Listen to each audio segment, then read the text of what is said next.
Hello दोस्त, नमस्ते, प्रणाम। मैं हूँ आपकी वंदना। स्वागत करती हूँ रेखा यादव के चैनल पे आप सभी का। और बहुत ही सुंदर दीदी गीत सुनाने जा रही हैं। कौन सा गीत?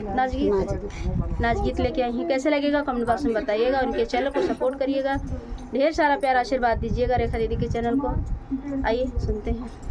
अंगूर वाली बगिया ना जइबे राजा, अंगूर वाली बगिया ना जइबे राजा।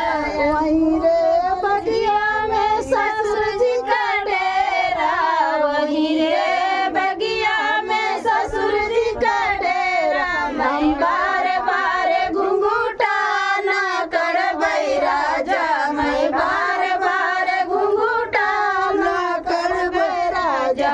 अंगूर वाली बगिया ना जइबै राजा, अंगूर वाली बगिया ना जइबै राजा।